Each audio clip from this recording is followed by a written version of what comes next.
This is Pete's 2021 Pioneer 520. We're gonna do a overview of it for you guys. Everything. This is Pete's buggy. Where do you want to start, Pete, as far as like the build? I think front to back, right? Okay, yeah. That's kind of easy. It's just to cover everything. Yeah, let's do that. So front bumper, strong made, and then it looks a lot better. Yeah, with the bumper on for sure. They have no front ends as it is. Yeah, they really don't. And then the bad lanes, 5500 Apex. Was there a sticker you took off? Well, this is when it was rubbed against a tree. Oh. And it rubbed it off. But it's a 5500. Yeah, we use it. Pulling out stuck razors. Heck yeah. And then I guess what everyone always wants to know, Ranger portals. I think they're a 15 to 16 with swapped input gears, 45% reduction, with Keller 1000 uppers, Demon HD axles, and a torque locker up front. Beast. And then we have the tie rod pickup from Reds. Yeah, this is one of my... Dude, they are so huge. Like, if you have any doubts about getting like the best tie rod kit, it's not even a question. Yeah, the tie rods might be as big or bigger than the A-arms. Yeah, his whole kit, you get the bolt-on plate right here. You get inner and outer, or inner outer heims with a clevis inner. New boots, because the OEM ones don't stretch over the heim at all, he said, so you get new boots with that as well. 814 shocks. Those make a big difference. Yeah, I mean, versus stock with a puck. Actually flexes. Yeah. Reds off-road radiator kit. What's the for the people that don't know, what's the rake on the front and the rake rear on this K&K lift? Rake is 3.5 inches forward, so I mean you can see just from the axle angle itself how far forward it is.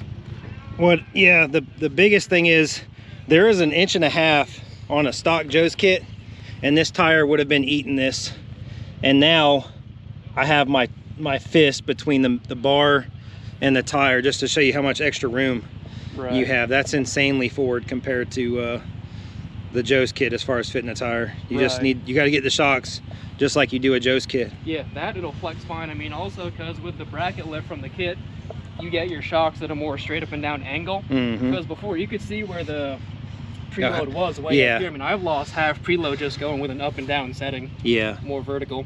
And then I guess the most obvious change, I mean, we want to talk about the K&K kit. Yeah. Which is the main thing. That's the main change, that and the 40s. So for everyone that wants to know how you get your lift, you're pretty much, everything drops down. So this is a new upper subframe, and then this is your lower subframe here. You can also see the forward angle, because this is where your front tab would mount. Oh yeah, and you have to cut it. Because before your axle's way back here hitting the bolt. That's right. Yeah, so, and it's all on top of the tab now. Yeah, and this is also good. This is pretty much like their frame brace they offer, but this is, I don't know what size steel this is, but yeah, you can see it in there. That's your reinforced portion right there. Demon power steering kit. Yeah. Help turn those big old tires. And then these 40 11 220 BKT 135 cut by David Hutchison in Palaca. He'll be here soon. They're about 60 pounds, I want to say. Yeah. They're stupid light. Pick that thing up above your head. Yeah, I definitely need to get mine cut. Nothing else really changed. I mean, I cut the back of the cage out, took the seats off, I mean, headrests off. Brandon snorkel, it's all hard pipe from the airbox up. Battery modification, battery box kit.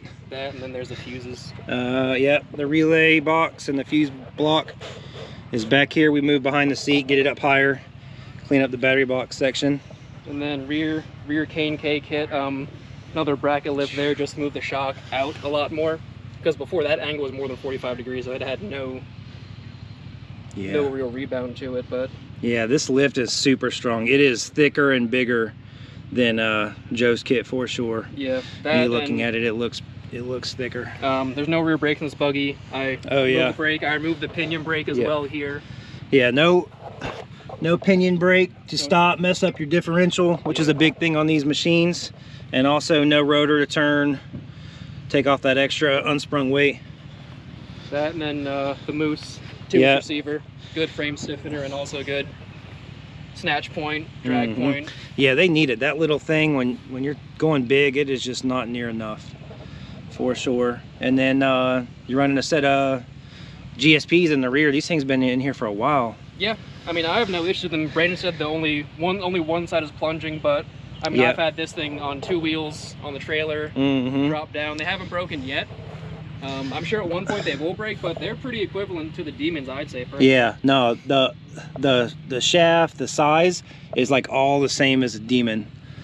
40% internal. Yeah. Production boss. Do you have, whose springs do you have? Is it the stage 1 springs? I don't think he sends springs, or they might be stage 1. They're not the stage 2. Yeah. This thing is sweet. We're gonna really see it get put into action today for sure. He's got lots of more powerful machines to go up against, but this thing walks. Heck yeah, dude. I think everybody's gonna really like this video, and I'm also glad too that we kind of waited to do it versus during the build-up, because it did go up pretty quick, but I feel like this is pretty much more of how it's gonna stay. Just like when we did the Rubicon video, it was like more in its final form. So I think everybody, I'd rather get it to that point where there's not many more modifications to be done on it. Oh yeah, sweet rod. We'll see it in action today. I hope you guys watch this next riding video.